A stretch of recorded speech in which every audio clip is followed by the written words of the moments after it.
बोलो सूर्य नारायण देव की जय। प्रिय श्रोताओं, आज रविवार का अत्यंत पावन दिन है। यह दिन चराचर जगत के स्वामी प्रत्यक्ष देवता भगवान सूर्य देव का है।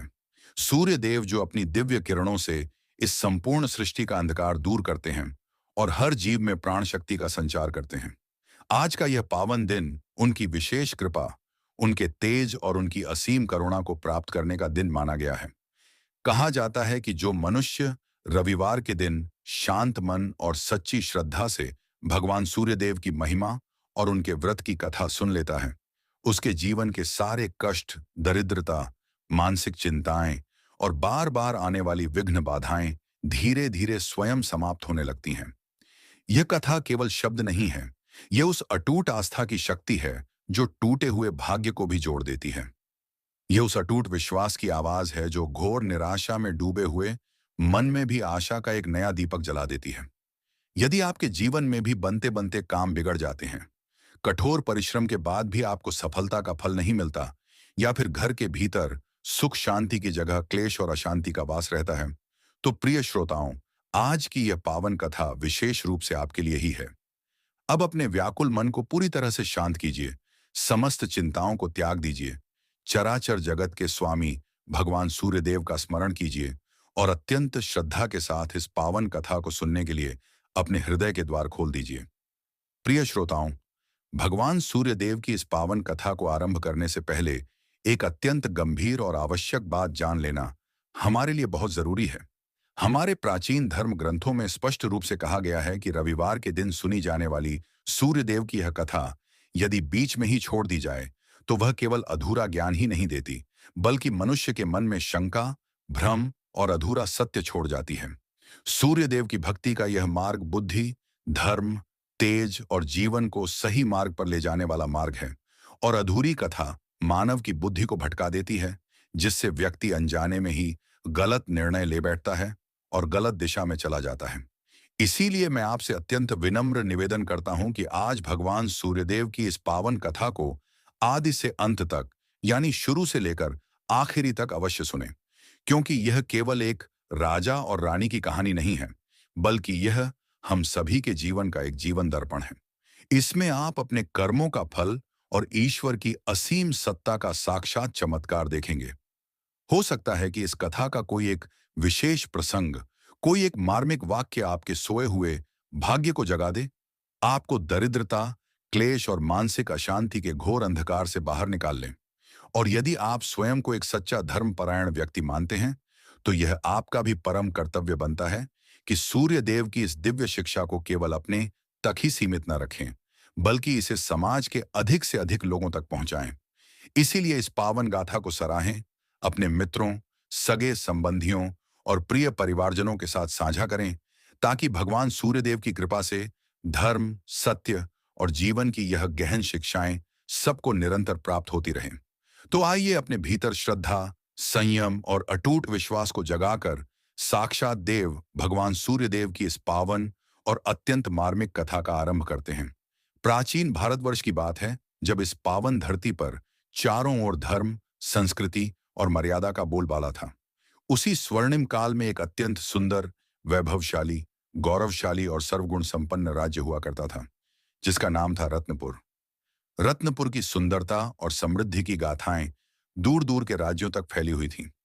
ऊंचे ऊंचे विशाल महल, हरे भरे लहलहाते खेत, चारों ओर बहती कलकल करती पवित्र नदियां और सदा मुस्कुराते हुए सुखी नागरिक ही रत्नपुर की असली पहचान थी।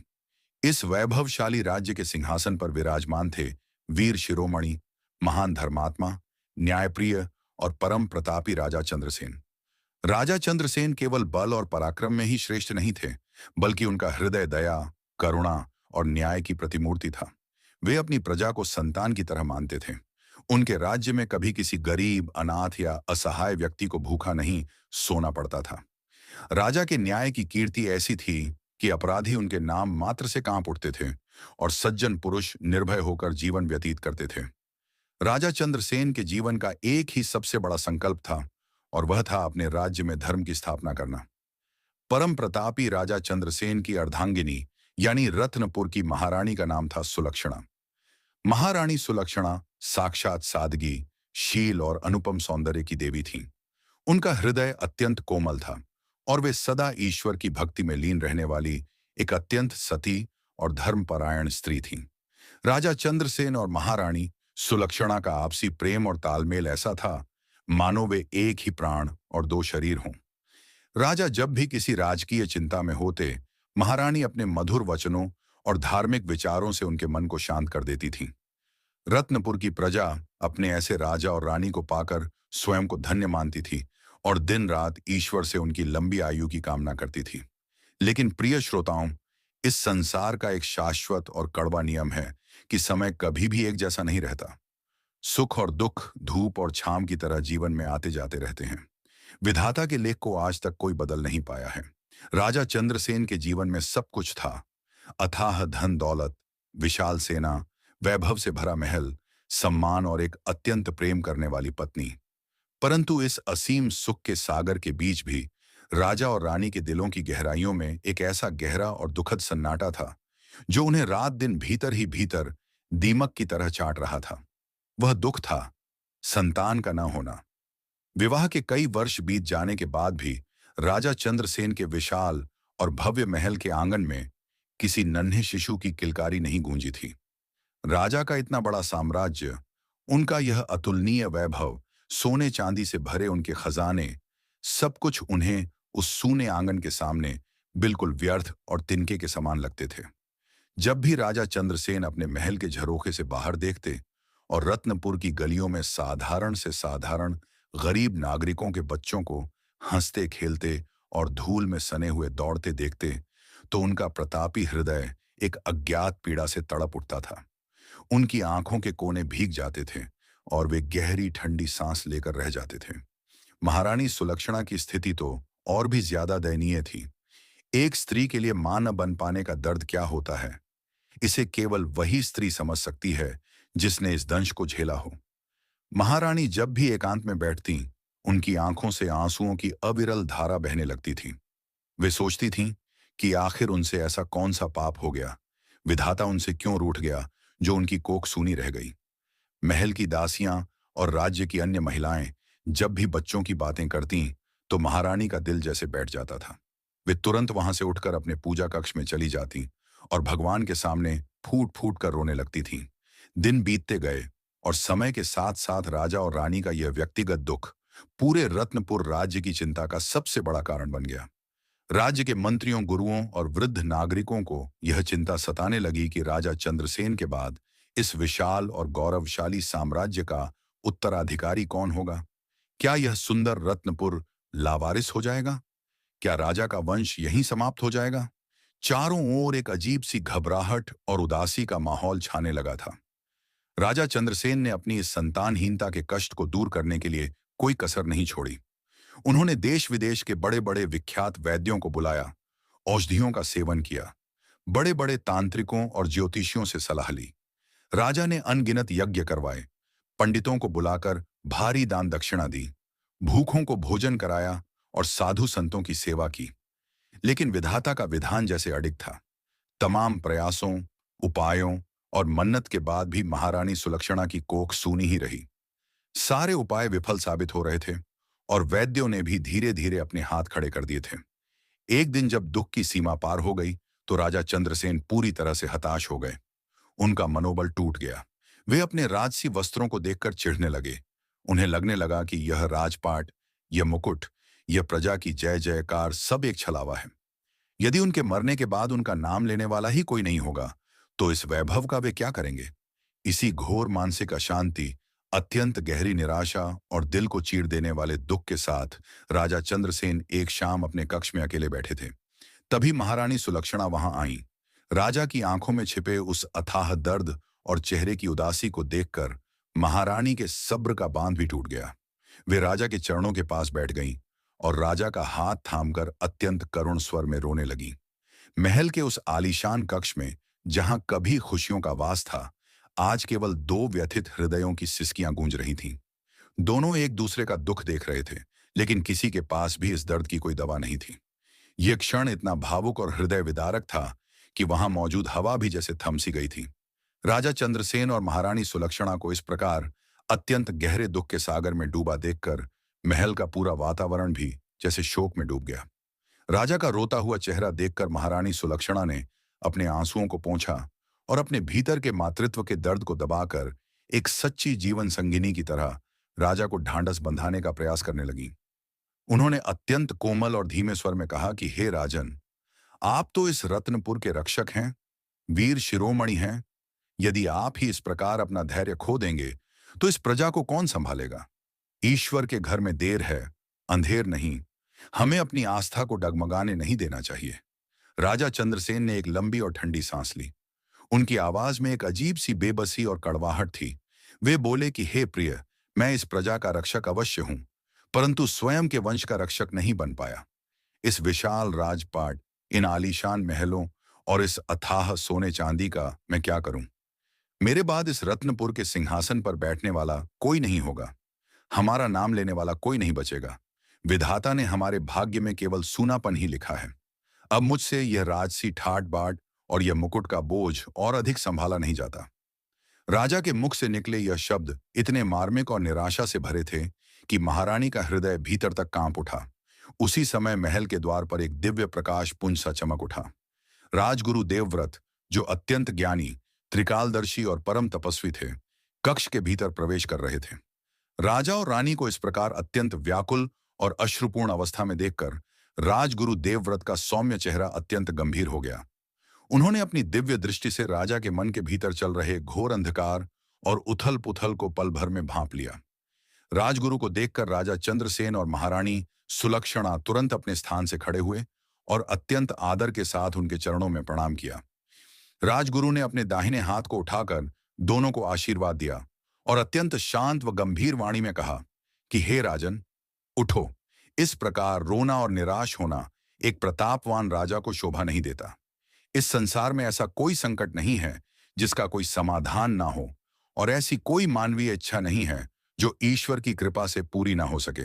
तुम जिस दुख के कारण अपनी सुध बुध खो बैठे हो, वह दुख अवश्य बड़ा है, परंतु चराचर जगत के स्वामी के तेज के सामने वह तिनके के समान है।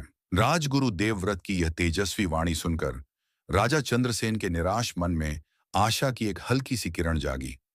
राजा ने अत्यंत विनम्रता से हाथ जोड़कर कहा कि हे गुरुदेव, मैंने संतान प्राप्ति के लिए कौन सा उपाय नहीं किया।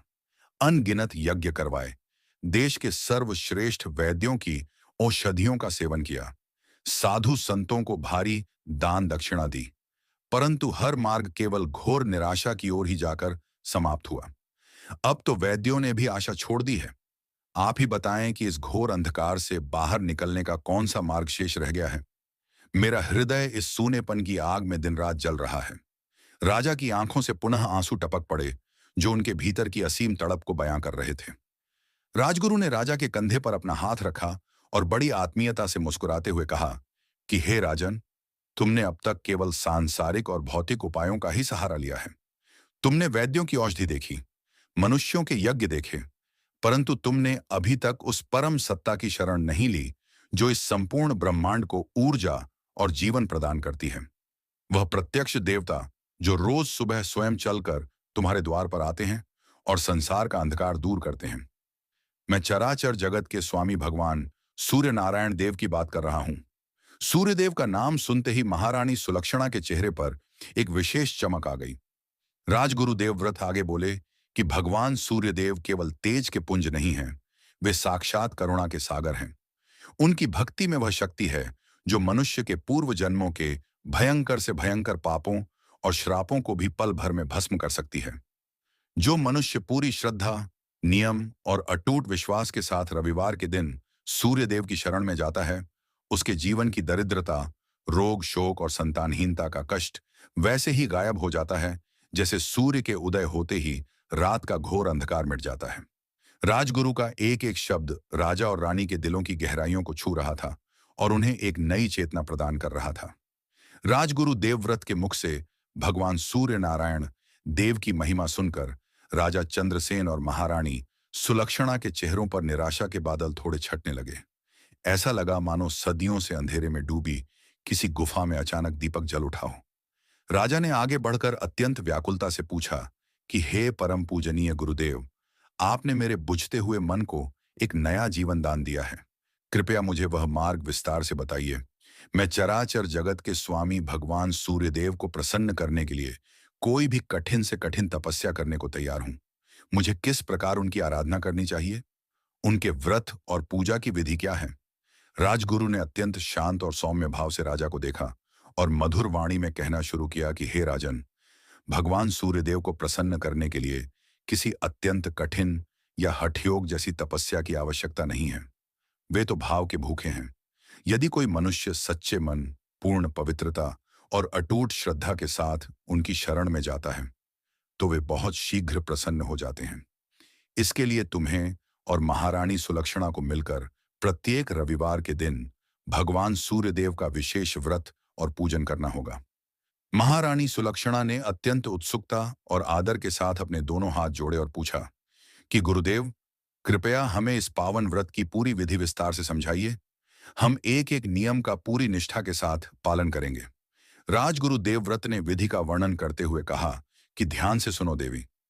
प्रत्येक रविवार के दिन सूर्योदय से पूर्व, यानी जब आकाश में भोर की लालिमा छाने लगे, तभी बिस्तर का त्याग कर देना चाहिए। नित्य क्रियाओं से निवृत्त होकर पवित्र जल में गंगा जल मिलाकर स्नान करें और लाल रंग के स्वच्छ वस्त्र धारण करें, क्योंकि लाल रंग भगवान सूर्यदेव को अत्यंत प्रिय है और यह तेज का प्रतीक है। राजगुरु ने आगे बताया कि स्नान के पश्चात एक तांबे के पात्र यानी लोटे में शुद्ध जल भरें। उस जल में थोड़ा सा गंगा जल, लाल चंदन, लाल रंग के पुष्प और थोड़े से अक्षत यानी अटूट चावल के दाने डाल लें। इसके बाद उगते हुए सूर्य नारायण के सम्मुख खड़े होकर अपने दोनों हाथों को मस्तक से ऊपर उठाकर अत्यंत धीमे और करुण स्वर में उन्हें अर्घ्य दें। अर्घ्य देते समय इस बात का विशेष ध्यान रखें कि जल की जो धारा गिर रही है उसके बीच से आपको सूर्य देव के दिव्य दर्शन करने हैं और मुख से निरंतर ओम सूर्याय नमः या ओम घृणी सूर्याय नमः मंत्र का जाप करते रहना है। राजा और रानी अत्यंत एकाग्र चित्त होकर राजगुरु की एक एक बात को अपने हृदय में उतार रहे थे। राजगुरु देवव्रत ने कथा को आगे बढ़ाते हुए कहा कि अर्घ्य देने के बाद उसी स्थान पर खड़े होकर भगवान सूर्यदेव की 3 बार परिक्रमा करें और धरती माता को प्रणाम करें।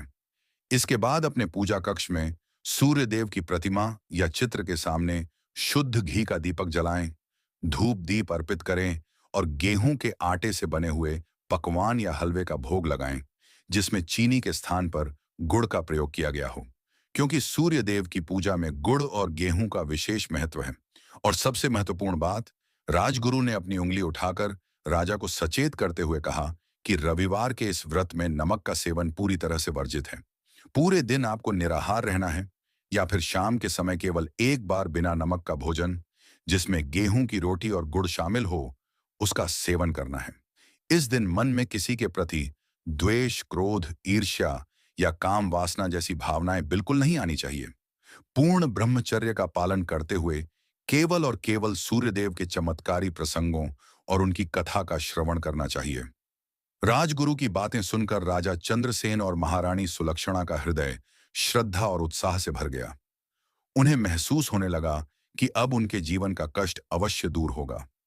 राजा ने हाथ जोड़कर कहा कि गुरुदेव, आपकी आज्ञा हमारे सिर माथे पर है।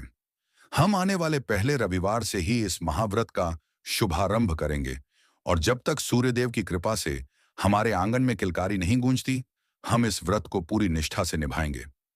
राजगुरु ने मुस्कुराते हुए दोनों को अपना दिव्य आशीर्वाद दिया और कहा कि तुम्हारा कल्याण हो राजन। तुम्हारी श्रद्धा ही तुम्हारी सफलता का मार्ग बनेगी। चराचर जगत के स्वामी तुम पर अवश्य कृपा करेंगे। यह कहकर राजगुरु देवव्रत शांत कदमों से कक्ष से बाहर चले गए। राजा और रानी ने उनके जाने के बाद एक दूसरे की ओर देखा। अब उनकी आंखों में आंसू तो थे, लेकिन वे दुख के नहीं बल्कि ईश्वर के प्रति जागी अटूट आस्था और उम्मीद के आंसू थे। उन्होंने उसी क्षण से मानसिक रूप से भगवान सूर्य नारायण के चरणों में खुद को समर्पित कर दिया। प्रिय श्रोताओं, राजगुरु की विदाई के बाद राजा चंद्रसेन और महारानी सुलक्षणा के जीवन में एक नया अध्याय शुरू हो गया था। अब उन्हें व्याकुलता की जगह अगले रविवार की प्रतीक्षा थी। जैसे ही सप्ताह का अंतिम दिन बीता और रविवार की वह पावन सुबह आई, पूरा रत्नपुर एक अलग ही आध्यात्मिक ऊर्जा से सराबोर नजर आ रहा था। महारानी सुलक्षणा सूर्योदय से 2 घंटे पहले यानी ब्रह्म मुहूर्त में ही जाग गईं। उन्होंने दासी की सहायता के बिना स्वयं अपने हाथों से पूजा कक्ष की सफाई की, पवित्र गंगाजल का छिड़काव कर पूरे स्थान को शुद्ध किया। इसके बाद राजा और रानी दोनों ने पवित्र जल में गंगाजल मिलाकर स्नान किया और राजगुरु के कहे अनुसार तेज के प्रतीक सुंदर लाल रंग के रेशमी वस्त्र धारण किए। जैसे ही पूर्व दिशा में अंधकार को चीरती हुई भगवान सूर्य नारायण की पहली स्वर्णिम किरण दिखाई दी, राजा और रानी अपने महल की विशाल और खुली छत पर आ गए। महारानी सुलक्षणा के हाथों में तांबे का एक चमचमाता हुआ पावन लोटा था, जिसमें शुद्ध जल भरा हुआ था। उस जल के भीतर गंगा जल, लाल चंदन, ताजे लाल गुलाब के फूल और अक्षत यानी साबुत चावल के दाने तैर रहे थे, जो सूर्यदेव की प्रिय वस्तुएं थीं। राजा चंद्रसेन ने अत्यंत आदर और धीरज के साथ उस पावन पात्र को अपने दोनों हाथों में लिया। उन्होंने अपने हाथों को अपने मस्तक से ऊपर उठाया और भगवान सूर्यदेव के साक्षात दिव्य स्वरूप के सम्मुख खड़े हो गए। राजा ने अपने मुख से अत्यंत मधुर, धीमे और करुण स्वर में मंत्रोच्चार शुरू किया। ओम घृणी सूर्याय नमः, ओम सूर्याय नमः। जैसे ही राजा के हाथों से जल की पतली और अविरल धारा नीचे गिरने लगी, उस गिरती हुई जलधारा के बीच से छनकर आती हुई सूर्यदेव की दिव्य रश्मियों के राजा ने साक्षात दर्शन किए। उस समय राजा और रानी का मुख ईश्वर के तेज से चमक रहा था। अर्घ्य देने के पश्चात दोनों ने अपनी जगह पर खड़े होकर अत्यंत श्रद्धा से 3 बार परिक्रमा की और धरती माता को स्पर्श कर सूर्यदेव को साष्टांग प्रणाम किया। छत पर पूजा संपन्न करने के बाद वे दोनों नीचे अपने मुख्य पूजा घर में आए। वहां महारानी सुलक्षणा ने शुद्ध गाय के घी का एक बड़ा दीपक प्रज्वलित किया। सुगंधित धूप और अगरबत्तियों के धुएं से पूरा महल महक उठा था। महारानी ने अपने हाथों से बड़े ही चाव और पवित्रता से गेहूं के आटे और शुद्ध गुड़ का हलवा तैयार किया था, जिसे उन्होंने चांदी के थाल में सजाकर चराचर जगत के स्वामी सूर्य नारायण को भोग स्वरूप अर्पित किया। इसके बाद राजा चंद्रसेन और महारानी सुलक्षणा कुशा के आसन पर बैठ गए। राजा ने अपने हाथ में अक्षत और पुष्प लेकर अत्यंत शांत मन से रविवार व्रत की कथा का पाठ करना शुरू किया और महारानी एकाग्रचित्त होकर एक एक शब्द को सुनने लगी। पूरा दिन दोनों ने बिना अन्न और बिना जल के पूर्ण निराहार रहकर व्यतीत किया। उनके मन में ना तो राजपाट का कोई अहंकार था और ना ही संतान ना होने का कोई क्लेश। वे पूरी तरह से सूर्यदेव की भक्ति के रंग में रंग चुके थे। शाम के समय जब भगवान सूर्यदेव अपनी दिन भर की यात्रा पूरी कर अस्ताचल की ओर बढ़ रहे थे, तब राजा और रानी ने एक बार फिर उन्हें प्रणाम किया। इसके बाद उन्होंने पूजा का प्रसाद ग्रहण किया। नियमों का कड़ाई से पालन करते हुए महारानी ने भोजन में नमक का तिनका भी नहीं डाला था। उन्होंने केवल गेहूं की सादी रोटी और गुड़ का सेवन करके अपना व्रत पूर्ण किया। प्रिय श्रोताओं, यह केवल एक दिन का नियम नहीं था। देखते ही देखते हफ्ते बीतने लगे और महीनों में बदल गए। राजा चंद्रसेन और महारानी सुलक्षणा ने एक भी रविवार का व्रत नहीं छोड़ा। चाहे कितनी भी विकट परिस्थिति आई, चाहे मौसम कितना भी बदला, लेकिन सूर्यदेव के प्रति उनका यह नियम और उनकी यह अटूट आस्था कभी नहीं डगमगाई। धीरे धीरे इस कठिन तपस्या और पवित्र भक्ति का असर उनके चेहरे और उनके व्यवहार पर दिखने लगा। राजा का क्रोध और मानसिक अशांति पूरी तरह गायब हो चुके थे और महारानी के चेहरे पर एक अलौकिक संतोष का वास हो गया था। लेकिन विधाता अभी उनके धैर्य और उनकी इस भक्ति की पराकाष्ठा की परीक्षा लेना चाहता था। ईश्वर देखना चाहते थे कि क्या यह राजा और रानी केवल अपनी स्वार्थ सिद्ध यानी संतान की चाह के लिए यह सब कर रहे हैं, या इनके भीतर सचमुच सूर्यदेव के प्रति निश्चल और अटूट प्रेम जागृत हुआ है। और यही कारण था कि कई महीनों के कठोर व्रत के बाद भी महल में किसी शुभ समाचार की कोई सुगबुगाहट नहीं हुई। एक दिन जब एक बहुत लंबा समय बीत गया, तो महल की कुछ वृद्ध दासियों और राज्य के कुछ संशयवादी लोगों ने पीठ पीछे कानाफूसी करना शुरू कर दिया। एक दासी ने दूसरी से कहा कि देखो, महारानी दिन रात भूखी रहती हैं, राजा नमक का त्याग कर चुके हैं, पर भाग्य का लिखा कौन बदल सकता है। विधाता ने जब कोख ही सूनी लिखी है, तो सूर्यदेव की पूजा से क्या होगा। ये बातें घूमते घूमते एक दिन महारानी सुलक्षणा के कानों तक भी पहुंच गईं। तभी राजा चंद्रसेन वहां आए। अपनी पत्नी को इस तरह टूटते देखकर राजा विचलित नहीं हुए, बल्कि उनके भीतर सूर्यदेव की कृपा से जो असीम धैर्य आया था, उन्होंने महारानी के सिर पर हाथ रखकर अत्यंत शांत स्वर में कहा कि हे प्रिय, लोगों की बातों पर ध्यान मत दो। परीक्षा जितनी कठिन होती है, ईश्वर का आशीर्वाद उतना ही दिव्य होता है। चराचर जगत के स्वामी सूर्यदेव हमारी हर पीड़ा को देख रहे हैं। जब तक हमारे प्राणों में सांस है, हमारा यह विश्वास और हमारा यह रविवार का व्रत कभी नहीं टूटेगा। हमें फल की चिंता छोड़कर केवल उनकी शरण में लीन रहना है। राजा के इन शब्दों ने महारानी को फिर से एक नई ताकत दे दी। दोनों ने हाथ जोड़कर आकाश की ओर देखा, जहां सूर्यदेव अस्त हो रहे थे, मानो वे मुस्कुराकर कह रहे हों कि तुम्हारी जीत बहुत निकट है। प्रिय श्रोताओं, राजा चंद्रसेन के उन दृढ़ और विश्वास से भरे शब्दों ने महारानी सुलक्षणा के डगमगाते हुए मन को फिर से एक फौलादी हौसला दे दिया। दोनों ने महलों की कानाफूसी और लोगों के तानों की तरफ से अपने कान हमेशा के लिए बंद कर लिए और खुद को पूरी तरह चराचर जगत के स्वामी भगवान सूर्य नारायण के चरणों में समर्पित कर दिया। अब उनका व्रत केवल एक अनुष्ठान नहीं, बल्कि उनके जीवन का सबसे बड़ा धर्म बन चुका था। समय का चक्र अपनी गति से घूमता रहा और आखिरकार वह अलौकिक दिन आ ही गया जब राजा और रानी की कठिन तपस्या और अटूट आस्था का परिणाम पूरी सृष्टि के सामने प्रकट होने वाला था। यह आषाढ़ मास के शुक्ल पक्ष का एक अत्यंत पावन रविवार था।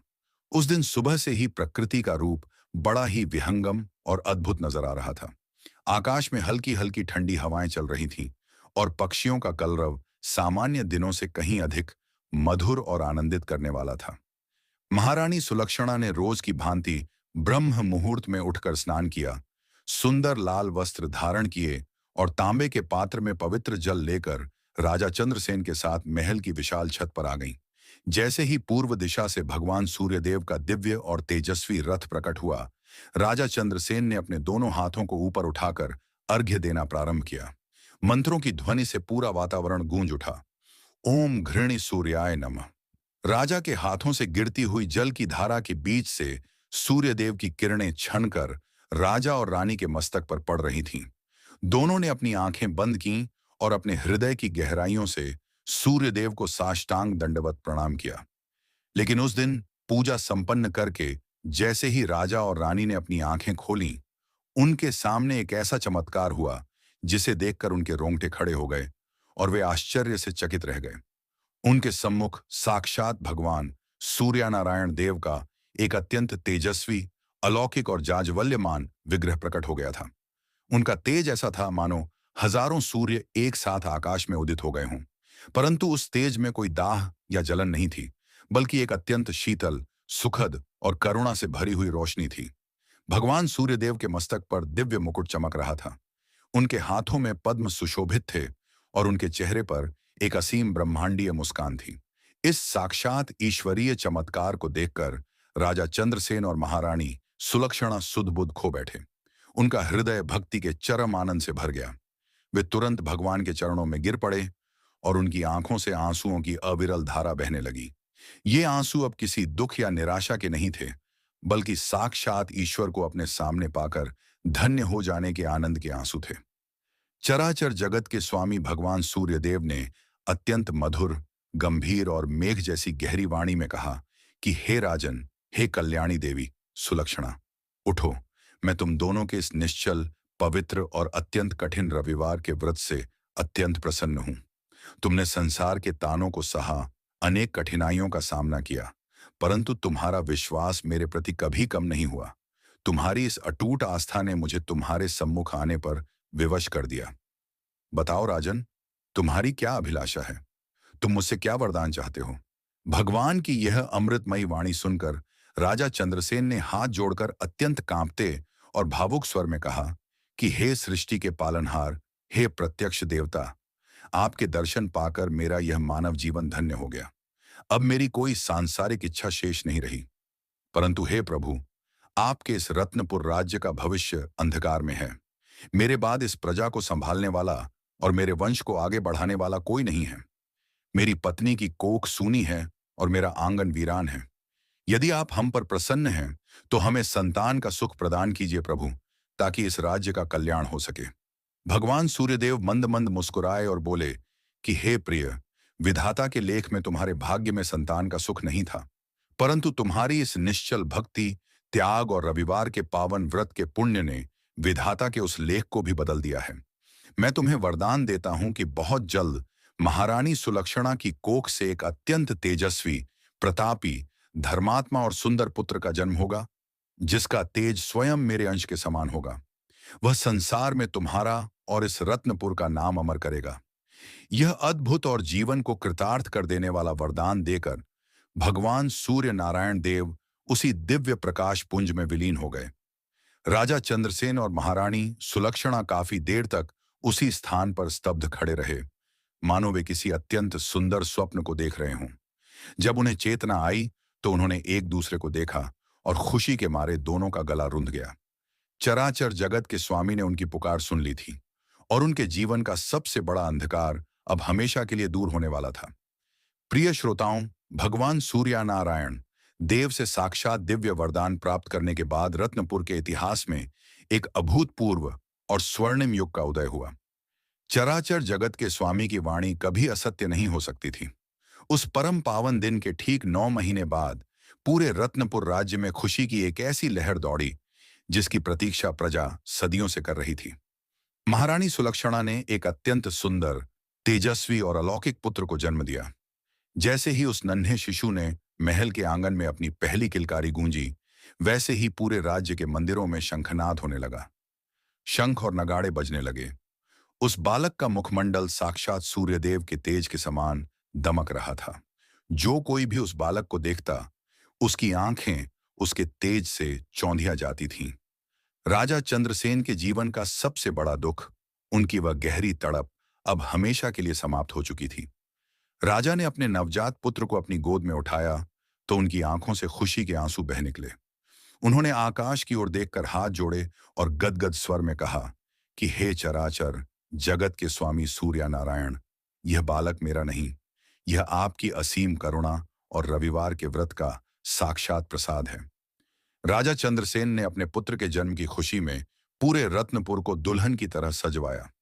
राज्य के खजाने के द्वार गरीबों, अनाथों और ब्राह्मणों के लिए खोल दिए गए। 7 दिनों तक पूरे राज्य में उत्सव मनाया गया, जहां किसी भी नागरिक को किसी चीज की कमी नहीं होने दी गई।